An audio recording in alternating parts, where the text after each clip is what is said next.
Hello everyone, this is Mistress Nightmare here, and today we'll be reading Lost Silver's chapter in 7 Minutes in Heaven. Guys, we're almost finished with the 7 Minutes in Heaven scenarios, and we'll be continuing reading other fan fictions once this is done. Guys, the 7 Minutes in Heaven scenarios I'll be reading on my own since they're only the female's point of view.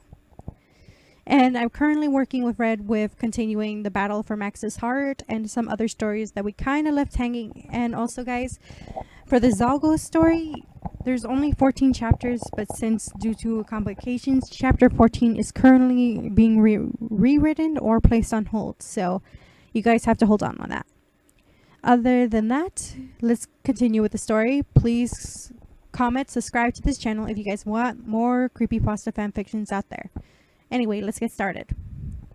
Something smooth brushed against my hand. It was plastic, like a game cartridge. You were looking around the room, thinking of all the creepypastas who were from games, such as... Pulling it out, the small game cartridge was scratched and cracked in places, light gray in color. A Pokemon game, no doubt. Being a former fan, myself, it was a bit of a shock.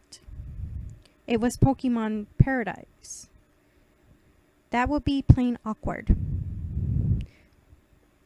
Oh, Alexis, you will like him. Splendor put his hand on my shoulder. I nodded and turned to go into the closet. I was already inside once they found him. Lost Silver. He didn't have any arms, but I was alright with that. Two unknowns were floating in place of the missing limbs. His skin looked frostbitten in blue. The whites of his eyes were black and red irises, a tuft of black hair sticking out of his hat. From what I can see, Jeff was giving him the pep talk about going with me. I gave him a smile and he blushed, walking in, whispering a soft hello, closing the door, leaving both of us in the darkness. Once Lost Silver's light, the last silver of light vanished, he scooted close next to me. Hello, I said, smiling back. He was such a sweetheart, much like what Splendor had said. I really like you, Alexis. His tone was soft and silent. The unknowns pushed me closer to him. I put my arms around him. I wanted to comfort him. He seemed sad and lonely. I just wanted to hug him. I got an idea and leaned on him, kissing him sweetly on the cheek. He flushed bright red. Without warning, he pressed his cold lips to mine. He withdrew in a matter of seconds. I'm sorry, Alexis. You're very warm.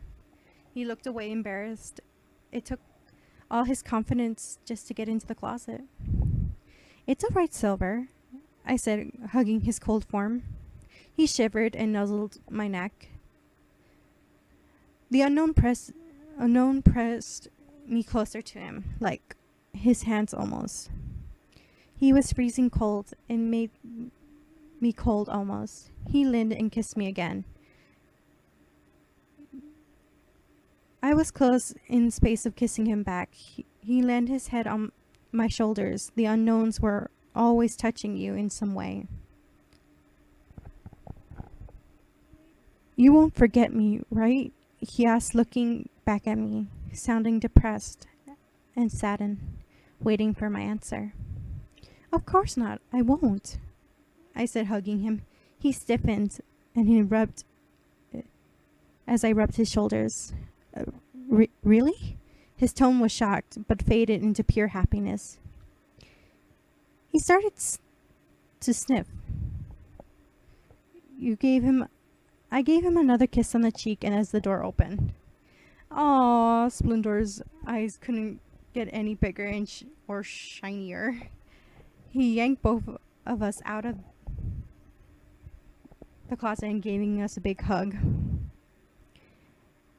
He put both of us down, and bouncing off, telling everyone about the adorable couple in the closet.